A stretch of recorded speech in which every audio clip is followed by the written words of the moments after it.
안녕하세요, 사랑하는 여러분. 오늘 이 아침에 여러분과 함께 할 수 있어서 참 기쁩니다. 창밖을 한번 보세요. 계절이 바뀌고 있습니다. 자연은 끊임없이 변화하며 우리에게 깊은 교훈을 줍니다. 인생도 마찬가지입니다. 우리 모두는 인생이라는 긴 여행길에서 다양한 계절을 경험합니다. 어린 시절 우리는 모든 것이 새롭고 신기했습니다. 마치 봄날의 새싹처럼 무엇이든 할 수 있을 것 같았지요. 그때의 꿈들을 기억하시나요? 커서 뭐가 될래? 라는 질문에 눈을 반짝이며 답하던 그 순간들 말입니다. 젊은 시절에는 온 세상이 우리 것인 양 당당했습니다. 마치 여름 태양처럼 뜨겁게 살았죠. 도전도 두렵지 않았고 실패해도 다시 일어설 수 있다고 믿었습니다. 그런 우리가 있었기에 오늘의 우리가 있는 것이 아닐까요? 중년에 들어서면서 우리는 많은 것을 이루었습니다. 가정을 꾸리고 아이들을 키우고 사회에서 자리를 잡았습니다. 가을 추수철처럼 결실을 맺는 시기였죠. 하지만 그 바쁜 일상 속에서 때로는 이게 다인가 하는 생각이 들기도 했습니다. 그리고 지금 우리는 인생의 후반부를 맞이하고 있습니다. 자녀들은 독립했고 은퇴를 앞두거나 이미 은퇴한 분들도 계시겠죠. 몸도 예전 같지 않고 주변의 친구들과 하나둘 이별하기도 합니다. 겨울이 다가온 것일까요? 하지만 여러분께 말씀드리고 싶습니다. 인생의 겨울이라고 해서 모든 것이 끝나는 것은 아닙니다. 오히려 겨울에만 볼 수 있는 아름다움이 있듯이 인생의 후반부에도 특별한 은혜와 축복이 기다리고 있습니다. 2000년 전 한 사람이 감옥이라는 차가운 겨울을 경험했습니다. 바울이라는 이름의 이 사람은 젊은 시절 예수님을 믿는 사람들을 핍박했습니다. 그런데 다메섹길에서 부활하신 예수님을 만난 후 완전히 변화된 삶을 살게 되었죠. 바울은 그 후 30여 년간 복음을 전하며 살았습니다. 수많은 교회를 세우고 많은 사람들에게 희망을 전했습니다. 하지만 그의 말년은 결코 평탄하지 않았습니다. 로마의 감옥에서 죽음을 앞두고 있었거든요. 그런 바울이 빌립보 교회에 편지를 썼습니다. 내게 능력 주시는 자 안에서 내가 모든 것을 할 수 있느니라. 감옥에서 죽음을 앞둔 상황에서도 이런 고백을 할 수 있었던 것입니다. 이것은 단순한 긍정적 사고가 아닙니다. 현실을 부정하는 맹목적인 낙관주의도 아니죠. 이것은 그리스도 안에 있는 참된 소망에서 나온 고백이었습니다. 우리 모두에게 봄이 있었습니다. 인생의 봄, 새로운 출발의 계절 말입니다. 김성태 씨는 1950년에 태어났습니다. 전쟁의 상흔이 아직 남아있던 그 시절, 가난한 농가의 셋째 아들로 태어났죠. 하지만 성태 씨의 눈에는 늘 희망이 가득했습니다. 아버지, 저는 꼭 공부해서 선생님이 될 거예요. 그때만 해도 농촌 아이들이 중학교에 가는 것도 쉽지 않던 시절이었는데 선생님이 되겠다는 꿈을 품었던 것이죠. 가족들은 걱정했습니다. 공부는 돈이 드는 일이니까요. 하지만 성태 씨의 어머니는 달랐습니다. 얘야, 네가 정말 원한다면 우리가 도와줄게. 하지만 한 가지 약속해라. 나중에 성공하거든 다른 사람들도 도와주는 사람이 되어야 한다. 그 약속이 성태 씨의 인생을 바꾸었습니다. 중학교, 고등학교를 거쳐 사범대학에 입학했습니다. 그 과정이 쉽지는 않았죠. 새벽 4시에 일어나 신문 배달을 하고 학교가 끝나면 과외를 해서 학비를 벌었습니다. 봄의 특징은 무엇입니까? 생명력이 넘친다는 것입니다. 작은 씨앗에서 싹이 나고 앙상한 나뭇가지에서 새잎이 돋아납니다. 불가능해 보이는 일들이 가능해지는 계절이죠.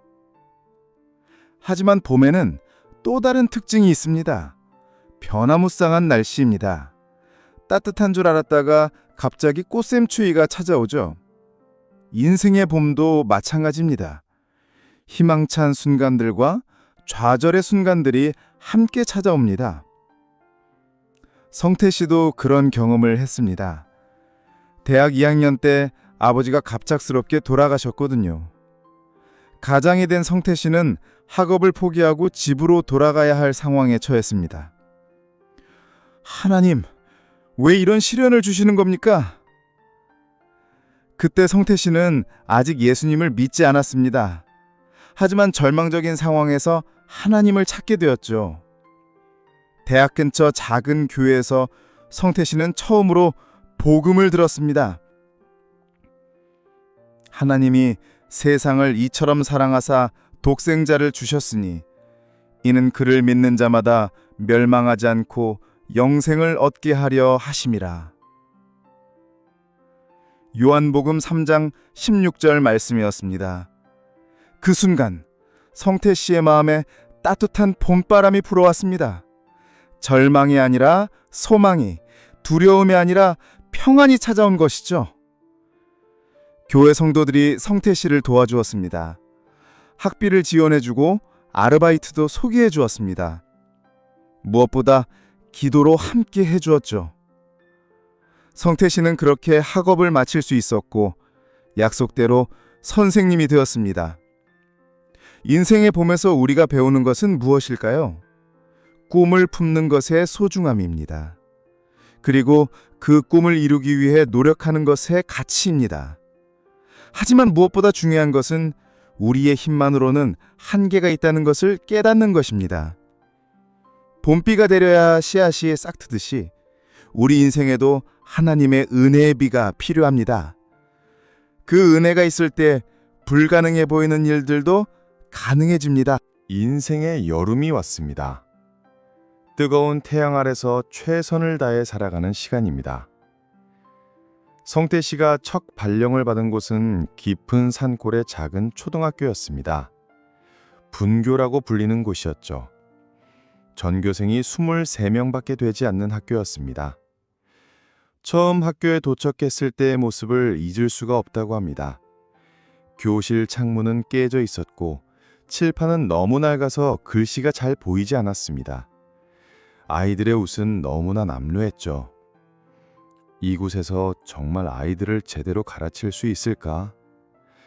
첫날 밤 숙직실에서 성태 씨는 걱정이 앞섰습니다. 하지만 다음 날 아침 아이들의 맑은 눈동자를 보는 순간 마음이 바뀌었습니다. 선생님, 정말 우리를 가르치러 오신 거예요? 한 아이가 수줍게 물어보았습니다. 그 아이의 이름은 영수였습니다. 집이 너무 가난해서 학용품도 제대로 갖추지 못한 아이였죠. 그럼 선생님이 너희들을 위해 왔단다. 열심히 공부해서 훌륭한 사람이 되자. 성태 씨의 대답에 아이들의 얼굴이 환해졌습니다. 그 순간부터 성태 씨의 본격적인 여름이 시작되었습니다. 여름의 특징은 무엇입니까? 뜨거운 햇살과 풍부한 에너지입니다. 모든 생명체가 가장 활발하게 성장하는 시기죠. 하지만 동시에 가장 힘든 시기이기도 합니다. 폭염도 견뎌야 하고 때로는 태풍도 맞아야 합니다. 성태 씨의 교직 생활도 그랬습니다. 하루 12시간씩 학교에 있었습니다.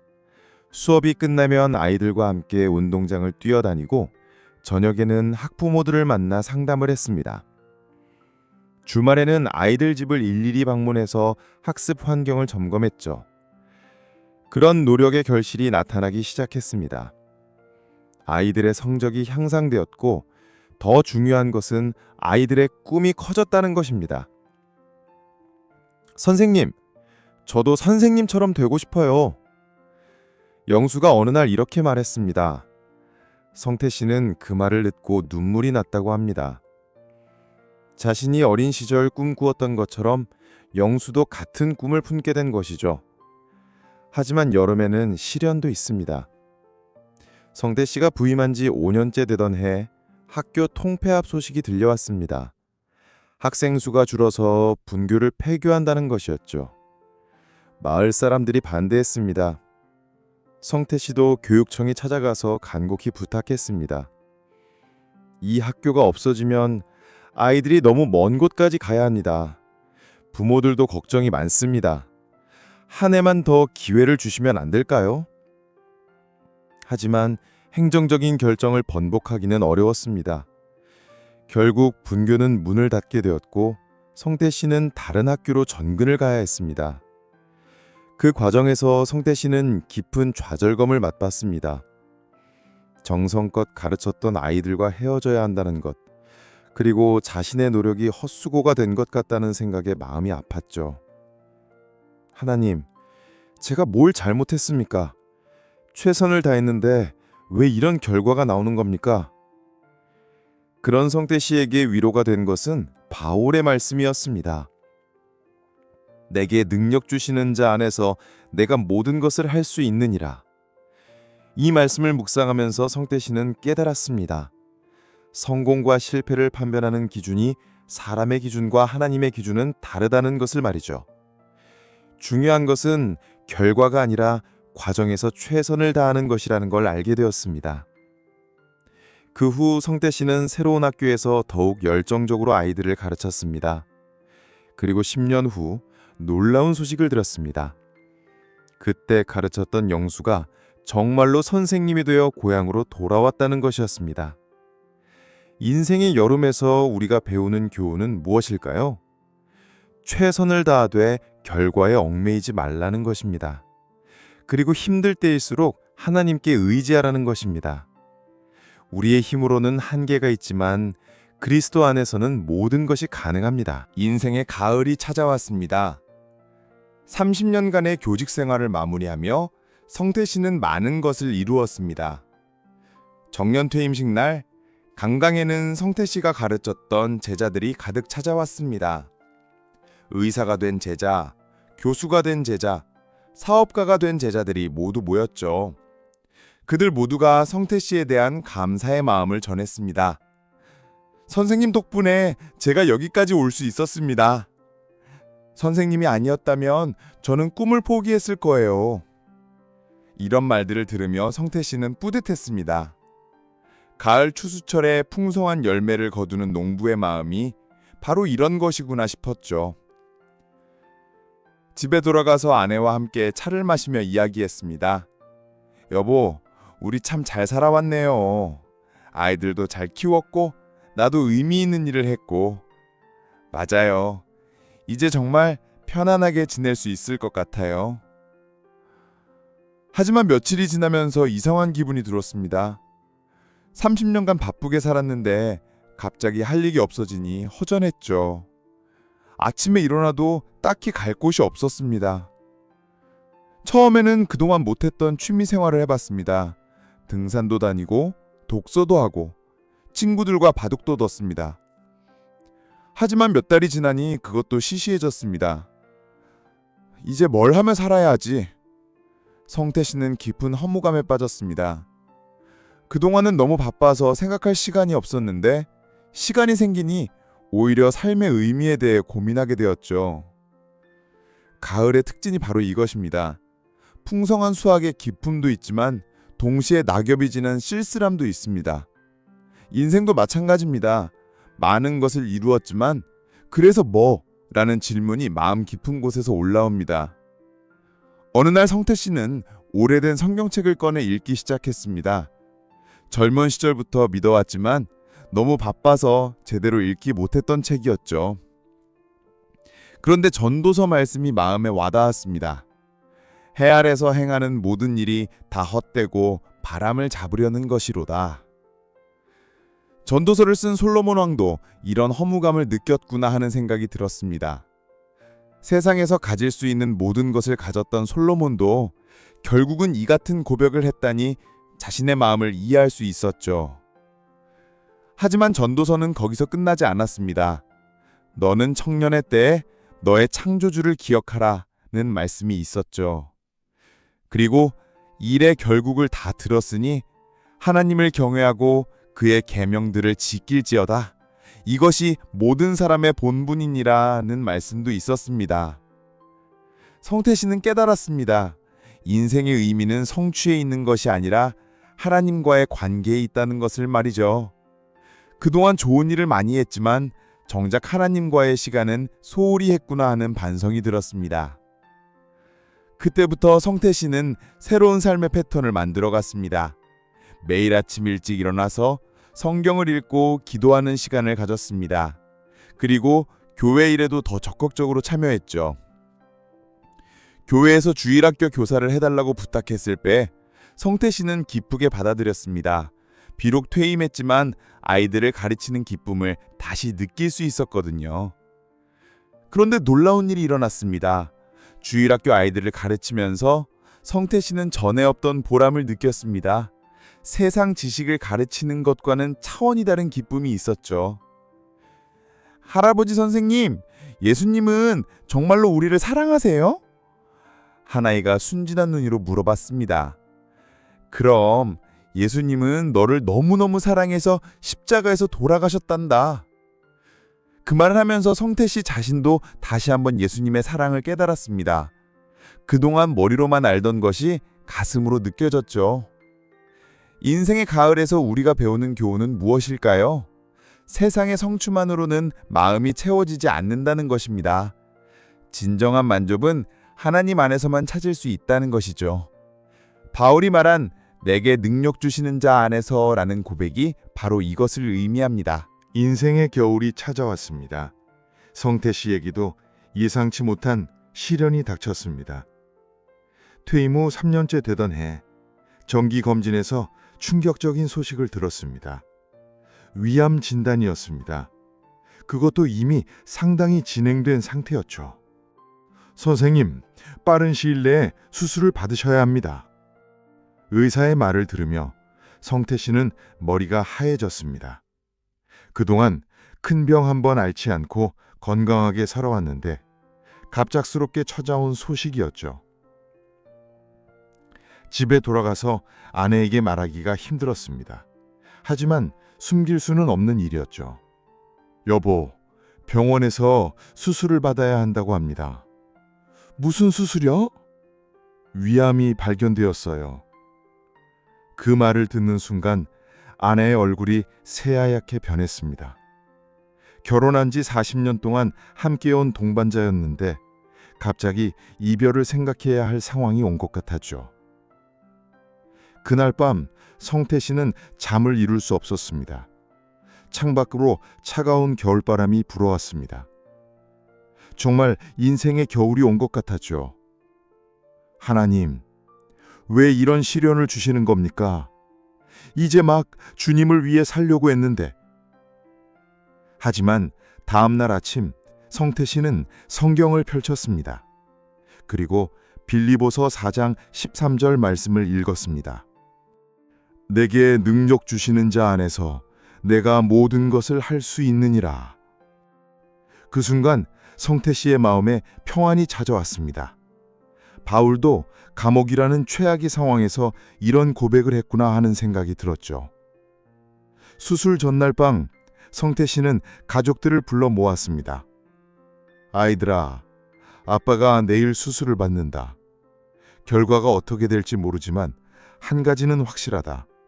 우리 하나님께서 가장 좋은 길로 인도해 주실 거라는 것 말이다. 아버지, 너무 걱정하지 마세요. 분명히 잘 될 거예요. 큰아들이 위로하며 말했습니다. 그래, 걱정하지 않는다. 다만 아빠가 너희들에게 전해주고 싶은 말이 있단다. 세상에서 가장 소중한 것은 성공이나 돈이 아니라 하나님과의 관계라는 것이다. 그것만 확실히 하면 어떤 상황에서도 흔들리지 않는다. 수술은 6시간 동안 계속되었습니다. 가족들은 병원 복도에서 기다리며 간절히 기도했습니다. 교회 성도들도 함께 기도해줬죠. 다행히 수술은 성공적으로 끝났습니다. 하지만 회복 과정은 쉽지 않았습니다. 항암 치료를 받으면서 성태 씨는 극심한 고통을 겪었습니다. 머리카락이 모두 빠지고 음식도 제대로 먹을 수 없었죠. 그런 상황에서도 성태 씨는 매일 성경을 읽고 기도했습니다. 병실을 찾아온 사람들은 놀랐습니다. 아픈 사람이 오히려 위로를 해주고 있었거든요. 김 선생님, 많이 힘드시죠? 옆 병실 환자가 걱정스럽게 물어봤습니다. 힘들기는 하지만 괜찮습니다. 하나님께서 함께 하시니까요. 어떻게 그렇게 평안하세요? 저는 밤마다 잠을 못 이루겠는데.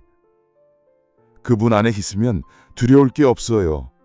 살아도 주님을 위해 살고 죽어도 주님께 가는 것이니까요. 성태 씨의 이런 모습을 보며 많은 사람들이 감동했습니다. 어떤 이는 그 모습을 보고 교회에 나가기 시작했고, 어떤 이는 절망해서 희망을 찾았습니다. 6개월간의 치료 끝에 성태 씨는 완치 판정을 받았습니다. 의사도 놀라워했죠. 점 신기합니다. 환자분의 회복력이 일반적이지 않습니다. 마음가짐이 치료에 큰 도움이 된 것 같습니다. 성태 씨는 알고 있었습니다. 자신의 힘이 아니라 하나님의 은혜라는 것을 말이죠. 퇴원 후 성태 씨는 더욱 적극적으로 주님을 섬겼습니다. 같은 병을 앓고 있는 사람들을 찾아가서 위로하고 격려했습니다. 병원에서 만난 사람들과도 계속 연락하며 복음을 전했죠. 할아버지, 어떻게 그렇게 용감해요? 주일학교 한 아이가 물어봤습니다. 용감한 게 아니란다. 예수님께서 힘을 주시니까 할 수 있는 거야. 혼자서는 아무것도 할 수 없어. 바로 바울이 고백했던 그 마음이었습니다. 내게 능력 주시는 자 안에서 내가 모든 것을 할 수 있느니라. 겨울은 춥고 어두운 계절입니다. 하지만 겨울이 있어야 봄이 더욱 소중하게 느껴집니다. 인생의 겨울도 마찬가지입니다. 고난을 통해서 우리는 더 깊은 신앙을 갖게 되고 더 큰 감사를 느끼게 됩니다. 성태 씨는 지금 80세입니다. 몸은 예전 같지 않지만 마음은 오히려 더 평안합니다. 왜냐하면 진정한 소망이 어디에 있는지 알기 때문입니다. 사랑하는 여러분, 우리는 지금까지 성태 씨의 인생을 통해 네 계절을 살펴보았습니다. 봄의 설렘, 여름의 열정, 가을의 성취, 그리고 겨울의 시련까지 말이죠. 하지만 여기서 중문한 질문이 있습니다. 우리는 과연 어떤 계절에 있든지 상관없이 행복할 수 있을까요? 환경에 좌우되지 않는 평안을 가질 수 있을까요? 바울은 그것이 가능하다고 말했습니다. 로마 감옥이라는 최악의 환경에서도 내게 능력 주시는 자 안에서 내가 모든 것을 할 수 있느니라고 고백할 수 있었거든요. 성태 씨도 그것을 경험했습니다. 암 투병 중에도, 아니 오히려 그 시간에 더 깊은 평안을 느꼈다고 합니다. 어떻게 그런 일이 가능할까요? 답은 간단합니다. 우리의 힘이 아니라 그리스도의 힘에 의지하는 것입니다. 우리가 강해서가 아니라 주님이 강하시기 때문입니다. 어느 날 성태 씨에게 한 젊은이가 찾아왔습니다. 직장에서 어려움을 겪고 있다며 상담을 요청했죠.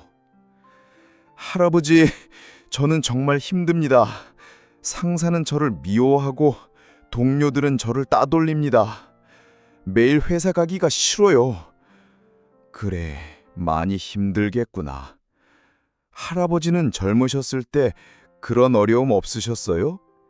있었지. 많이 있었단다. 하지만 그때마다 주님께서 힘을 주셨지. 어떻게 힘을 주시는데요?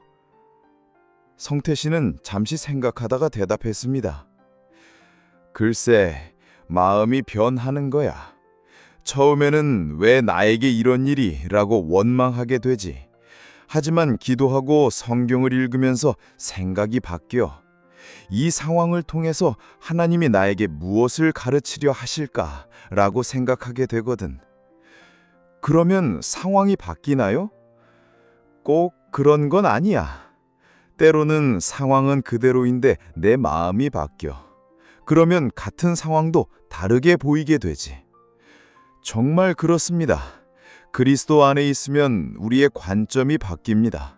문제가 사라지는 게 아니라 문제를 보는 눈이 달라지는 것이죠. 바울도 그랬습니다. 감옥에 있으면서도 복음이 더욱 전진하게 되었다고 기뻐했습니다. 일반적으로 생각하면 감옥은 복음 전파에 방해가 되는 곳입니다. 하지만 바울의 눈에는 오히려 복음을 전할 새로운 기회로 보였던 것이죠. 성태 씨도 암투병 기간을 하나님을 더 깊이 알게 된 소중한 시간이라고 말합니다. 아프지 않았다면 알 수 없었던 하나님의 위로를 경험했다는 것이죠. 여러분, 지금 어떤 계절을 지나고 계십니까? 성태 씨가 교회에서 간증할 때 하는 말입니다. 봄을 지나고 계신다면 감사하세요. 새로운 시작의 기회를 주신 하나님께 감사하세요. 하지만 너무 흥분하지는 마세요. 겸손한 마음으로 한 걸음씩 나아가세요. 여름을 지나고 계신다면 최선을 다하세요. 하지만 자신의 힘만 믿지는 마세요. 항상 주님께 의지하는 마음을 가지세요. 가을을 지나고 계신다면 감사와 함께 나눔도 생각하세요. 많이 받으셨으니 많이 베푸세요. 하지만 세상 것에만 만족하지는 마세요. 겨울을 지나고 계신다면 절망하지 마세요. 겨울 끝에는 반드시 봄이 옵니다. 그리고 이 겨울을 통해서 하나님께서 여러분에게 더 큰 축복을 준비하고 계십니다. 그렇습니다. 어떤 계절에 있든지 우리는 감사할 수 있습니다. 왜냐하면 우리와 함께 하시는 하나님이 계시기 때문입니다. 내게 능력 주시는 자 안에서 내가 모든 것을 할 수 있느니라. 이 말씀에서 가장 중요한 부분은 어디일까요? 모든 것을 할 수 있다는 부분일까요? 아닙니다. 내게 능력 주시는 자 안에서라는 부분입니다. 많은 사람들이 이 말씀을 잘못 이해합니다. 마치 나는 무엇이든 할 수 있다는 식으로 해석하죠. 하지만 바울이 말하고자 한 것은 그게 아닙니다. 내 힘으로는 할 수 없지만 그리스도의 힘으로는 할 수 있다는 의미입니다. 성태 씨도 이것을 깨닫기까지 오랜 시간이 걸렸다고 합니다. 젊은 시절에는 열심히 노력하면 뭐든지 할 수 있다고 생각했거든요. 실제로 많은 것들을 이루기도 했고요. 하지만 나이가 들면서 깨달았습니다. 자신의 한계를 말이죠. 몸도 예전 같지 않고 기억력도 떨어지고 새로운 것을 배우는 것도 어려워졌습니다. 이제 정말 나이가 들었구나. 처음에는 이런 변화가 슬펐습니다. 하지만 그 과정에서 더 중요한 것을 발견했죠. 자신의 힘은 한계가 있지만 하나님의 힘은 무한하다는 것을 말입니다. 어느 날 성태 씨는 주일학교 아이들과 이런 대화를 나누었습니다. 할아버지는 무엇이든 다 할 수 있어요? 아니야. 할아버지는 할 수 없는 게 너무 많단다. 무거운 것도 못 들고 빨리 뛰지도 못하고 어려운 계산도 못하고. 그럼 할아버지는 약해요? 그래, 할아버지는 약해. 하지만 예수님은 강하셔. 그래서 예수님께서 할아버지에게 힘을 주시면 할아버지도 놀라운 일들을 할 수 있어. 정말요? 정말이야. 할아버지가 아픈 사람들을 위로할 수 있는 것도 여러분을 사랑할 수 있는 것도 모두 예수님께서 힘을 주시기 때문이야. 아이들의 눈이 반짝였습니다. 그들도 이해할 수 있었던 것이죠. 바울도 같은 고백을 했습니다. 내가 약할 그때에 곧 강함이라. 자신의 약함을 인정할 때 오히려 하나님의 능력을 경험할 수 있다는 뜻이었죠. 이것이 세상의 철학과 다른 정의입니다. 세상은 네가 강해져야 한다고 말합니다. 더 노력하고 더 공부하고 더 능력을 키워라고 하죠. 물론 노력하는 것 자체는 나쁘지 않습니다. 하지만 그것만으로는 충분치 않아요. 성경은 다르게 말합니다. 네 약함을 인정하고 하나님께 의지하라고 하죠. 너 혼자서는 할 수 없지만 하나님과 함께하면 할 수 있다고 말합니다. 성태 씨가 젊은 시절 가장 힘들어했던 순간이 언제였을게요?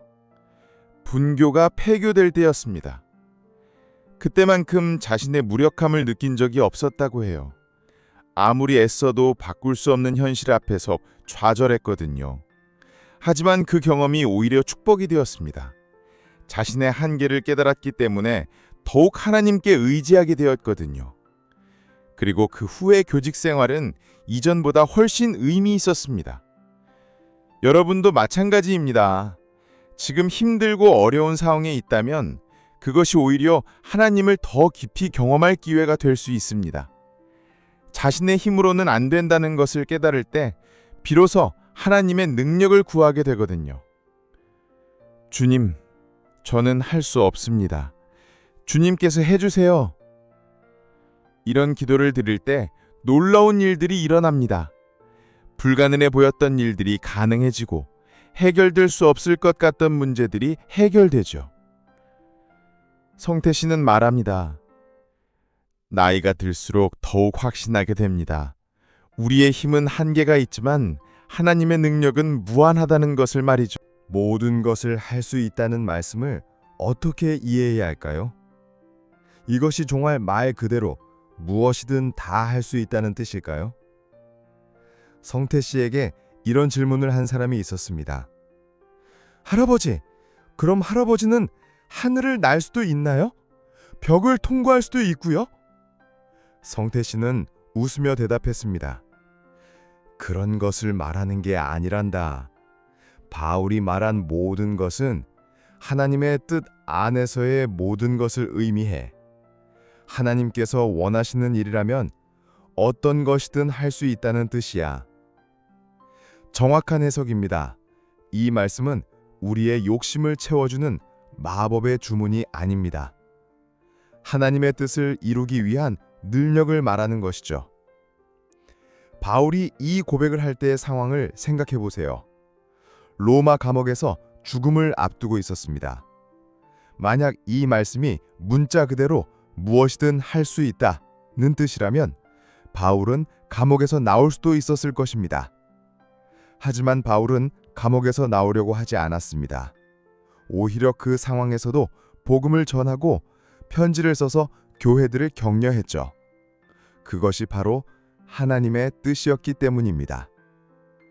성태 씨도 암에 걸렸을 때 이런 기도를 드렸다고 합니다. 하나님, 저를 고쳐주시면 감사하겠습니다. 하지만 고쳐주지 않으셔도 괜찮습니다. 다만 이 상황을 통해서 주님의 뜻이 이루어지기를 원합니다. 결과적으로 성태 씨는 완치되었습니다. 하지만 그것보다 더 중요한 것은 병원에서 만난 사람들에게 복음을 전할 수 있었다는 것입니다. 하나님의 뜻이 이루어진 것이죠.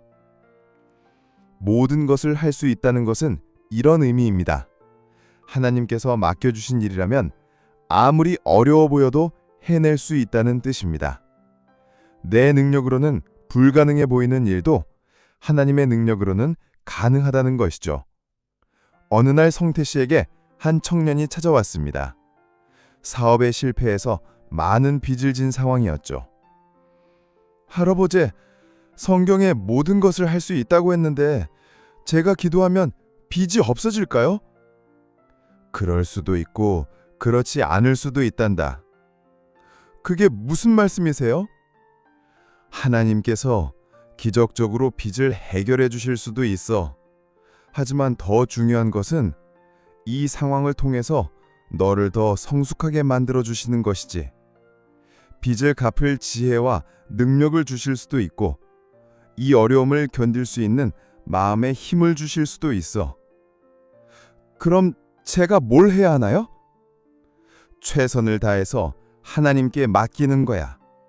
할 수 있는 일은 다 하되 결과는 하나님께서 책임지시도록 맡기는 거지.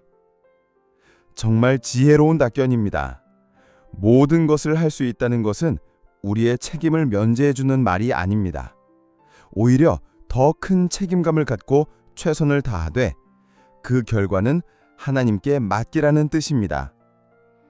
성태 씨 자신도 그렇게 살아왔습니다. 교사로서 최선을 다해 아이들을 가르쳤지만 아이들의 미래는 하나님께 맡겼습니다. 암 투병을 할 때도 최선을 다해 치료받았지만 생사는 하나님께 맡겼죠. 그런 마음가짐이 있을 때 진정한 평안을 누릴 수 있습니다. 내가 할 수 있는 일은 다 했으니 나머지는 하나님께서 알아서 하실 것이라는 확신이 있거든요. 내게 능력 주시는 자라고 바울이 말할 때 그 능력 주시는 자는 바로 예수 그리스도입니다. 그런데 이 능력은 어떤 능력일까요? 어떻게 우리에게 전달될까요? 성태 씨는 이것을 체험적으로 알게 되었다고 합니다. 특히 어려운 순간들을 통해서 말이죠. 교직 생활 20년째 되던 해 성태 씨는 큰 시련을 겪었습니다. 담임을 맡은 반에서 학교 폭력 사건이 일어났거든요. 한 아이가 지속적으로 괴롭힘을 당하고 있었는데 성태 씨가 미처 발견하지 못했던 것이죠. 결국 그 아이가 자해를 시도하는 일까지 벌어졌습니다. 다행히 생명에는 지장이 없었지만 성태 씨는 엄청난 충격을 받았습니다. 내가 선생님 자격이 있나? 자책하는 마음이 컸습니다.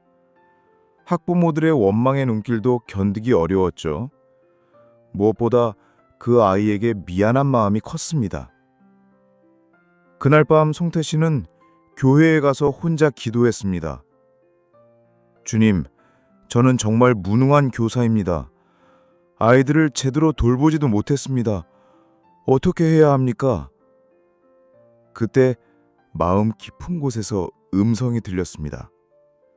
물론 실제 소리는 아니었지만 분명한 깨달음이 있었죠. 너의 힘으로는 안 된다. 나의 힘으로 하라. 그 순간 성태 씨는 깨달았습니다. 지금까지 자신의 경험과 능력에 의존해서 아이들을 가르쳤구나. 하지만 그것만으로는 부족하구나. 주님의 마음으로, 주님의 사랑으로 아이들을 대해야 하는구나.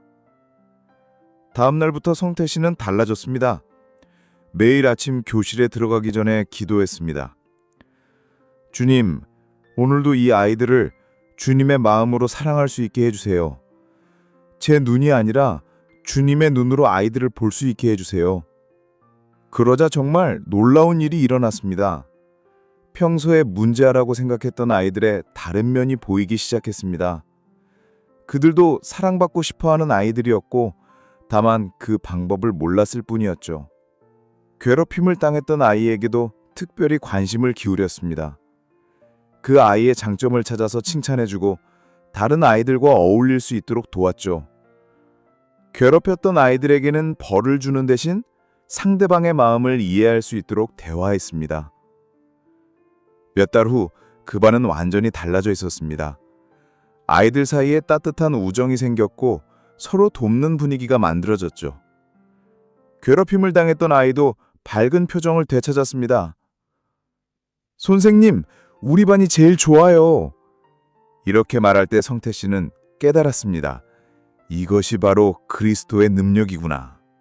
내 힘으로는 절대 할 수 없었던 일이 주님의 능력으로는 가능했구나. 그리스도의 능력은 어떤 능력입니까? 첫째로 사랑의 능력입니다.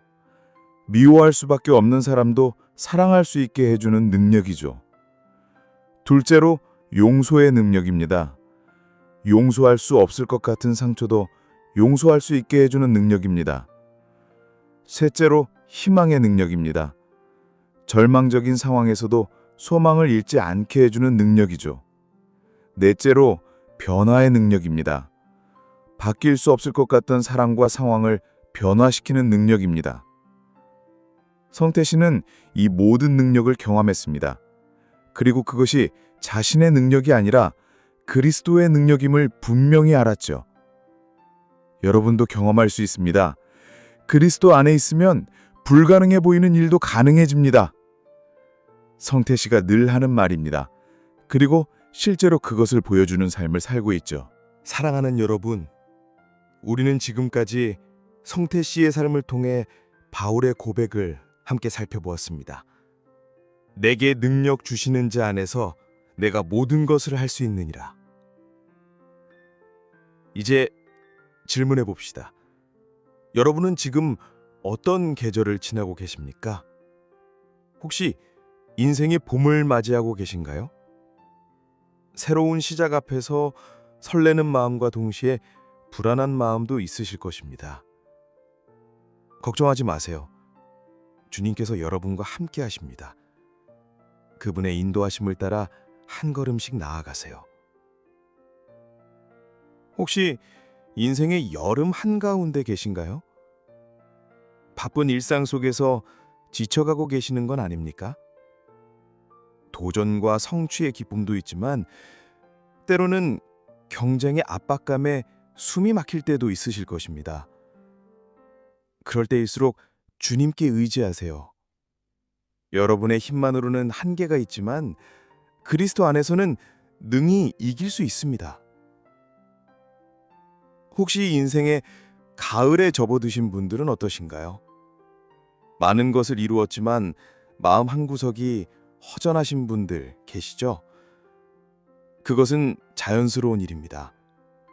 세상의 성취만으로는 우리 마음이 완전히 채워지지 않거든요.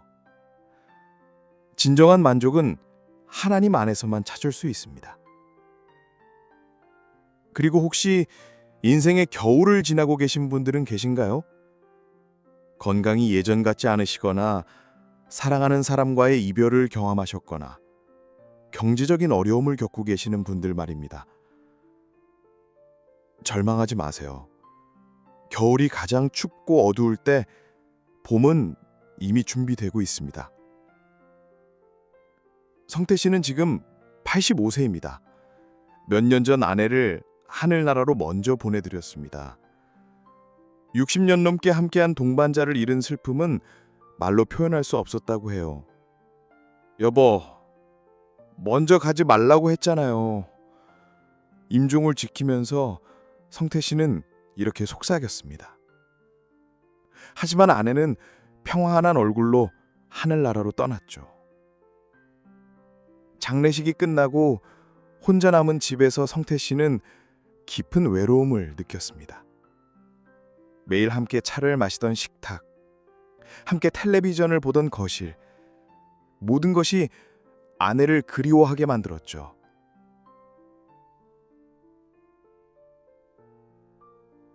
하지만 그런 중에도 성태 씨는 매일 아침 성경을 읽고 기도하는 시간을 지켰습니다. 그리고 놀라운 일이 일어났습니다. 슬픔 속에서도 감사할 일들이 보이기 시작한 것입니다. 아내와 함께했던 아름다운 추억들, 지금도 안부를 물어오는 옛 제자들, 매주일 함께 예배드리는 교회 가족들, 이 모든 것이 하나님의 은혜라는 것을 깨달았죠. 혼자가 아니구나. 주님께서 항상 함께 하시는구나. 그 깨달음이 있은 후 성태 씨는 다시 활기를 찾았습니다. 혼자 사는 어르신들을 찾아뵙고 외로운 사람들과 대화 나누는 일에 더욱 적극적이 되었죠.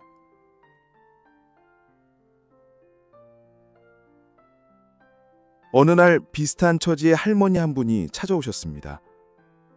선생님, 저는 정말 살고 싶지 않아요.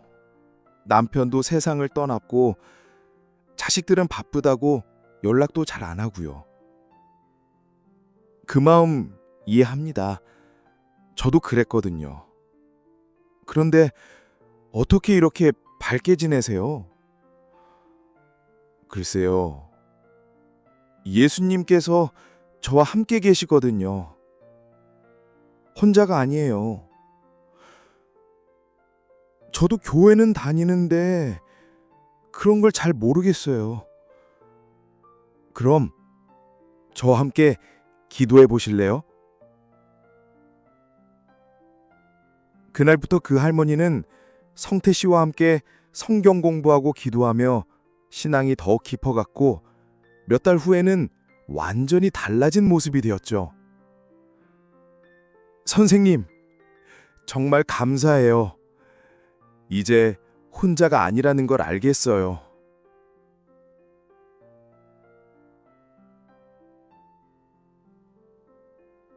이런 일들을 겪으면서 성태 씨는 더욱 확신하게 되었습니다.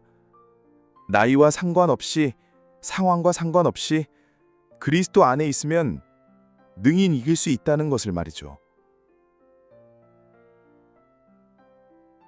여러분, 바울이 내게 능력 주시는 자 안에서 내가 모든 것을 할 수 있느니라 하고 고백할 때 그는 젊은 청년이 아니었습니다. 이미 나이가 많았고 몸도 많이 상했고 감옥에 갇힌 상태였죠. 하지만 그럼에도 불구하고 이런 놀라운 고백을 할 수 있었습니다. 그 비결이 무엇입니까? 내게 능력 주시는 자 안에서 라는 부분에 있습니다. 자신의 힘이 아니라 그리스도의 힘에 의지했기 때문입니다. 성태 씨도 마찬가지입니다. 85세의 나이에도 여전히 활기차게 살고 계십니다. 몸은 예전 같지 않지만 마음은 오히려 더 평안하죠. 왜냐하면 진정한 힘의 원천을 알고 있기 때문입니다. 여러분도 할 수 있습니다. 나이가 많다고 해서, 건강이 좋지 않다고 해서, 경제적으로 어렵다고 해서 포기하지 마세요. 그리스도 안에 있으면 여러분도 놀라운 일들을 경험할 수 있습니다. 사랑할 수 없을 것 같은 사람을 사랑할 수 있게 되고, 용서할 수 없을 것 같은 상처를 용서할 수 있게 되고, 견딜 수 없을 것 같은 아픔을 견뎌낼 수 있게 됩니다. 이것이 바로 그리스도의 능력입니다. 오늘 아침 여러분이 이 말씀을 듣고 있는 것도 우연이 아닙니다. 하나님께서 여러분에게 새로운 힘을 주시려고 하시는 것입니다. 여러분의 상황이 어떻든, 나이가 어떻든, 조건이 어떻든 상관없습니다. 중요한 것은 그리스도 안에 있느냐 없느냐입니다. 그분과 함께 하느냐, 혼자 하느냐입니다. 그분을 의지하느냐, 자신의 힘만 믿느냐입니다. 성태 씨는 늘 이렇게 말합니다. 나이가 들수록 더욱 확실해집니다. 혼자서는 아무것도 할 수 없지만 주님과 함께하면 무엇이든 할 수 있습니다. 여러분도 이런 고백을 하실 수 있기를 바랍니다. 그리고 실제로 그런 삶을 사실 수 있기를 바랍니다. 오늘 하루도 주님의 능력 안에서 승리하시기 바랍니다. 어떤 어려움이 닥쳐도, 어떤 시련이 찾아와도 내게 능력 주시는 자 안에서 내가 모든 것을 할 수 있다는 믿음으로 담대히 나아가시기 바랍니다. 주님께서 여러분과 함께 하시고 여러분에게 필요한 모든 능력을 공급해 주실 것입니다. 이것이 오늘 아침 우리에게 주시는 하나님의 약속입니다. 여러분의 인생이 어떤 계절에 있든지 그 계절을 아름답게 살아가시기 바랍니다. 그리고 언제나 감사와 소망으로 가득한 하루하루를 보내시기 바랍니다. 하나님께서 여러분을 사랑하십니다. 그리고 여러분을 통해 놀라운 일들을 행하고 싶어 하십니다. 그 사랑을 받아들이시고 그 계획에 순종하시기 바랍니다. 내게 능력 주시는 자 안에서 여러분도 모든 것을 할 수 있습니다. 이것을 믿으시고 경험하시고 간증하시는 여러분이 되시기를 축복합니다. 오늘은 빌립보서 4장 13절 내게 능력 주시는 자 안에서 내가 모든 것을 할 수 있느니라 입니다. 이 구절은 사도 바울이 빌립보 교회에 보낸 편지에서 나온 말씀으로 그리스도를 통해 주어지는 힘과 능력에 대한 신앙 고백입니다. 바울은 이 말씀을 통해 어떤 상황에서든지 그리스도 안에서 만족하고 견딜 수 있는 능력이 있다는 것을 표현했습니다. 오늘날 우리는 물질 만능주의에 사로잡혀 있습니다. 물질이 모든 것을 해결해 준다고 믿는 것은 잘못된 신념입니다. 진정한 능력과 만족은 그리스도 안에서 오는 것이지 돈이나 소유물에서 나오는 것이 아닙니다. 어떤 형편에서든 내게 능력 주시는 주님 안에서 자족할 수 있는 것이 참된 풍요로움이 아닐까 생각해 봅니다. 끝까지 들어주셔서 감사합니다. 다음에 더 좋은 말씀으로 찾아뵙겠습니다. 오늘도 주님 안에서 행복한 하루 되시길 응원하겠습니다.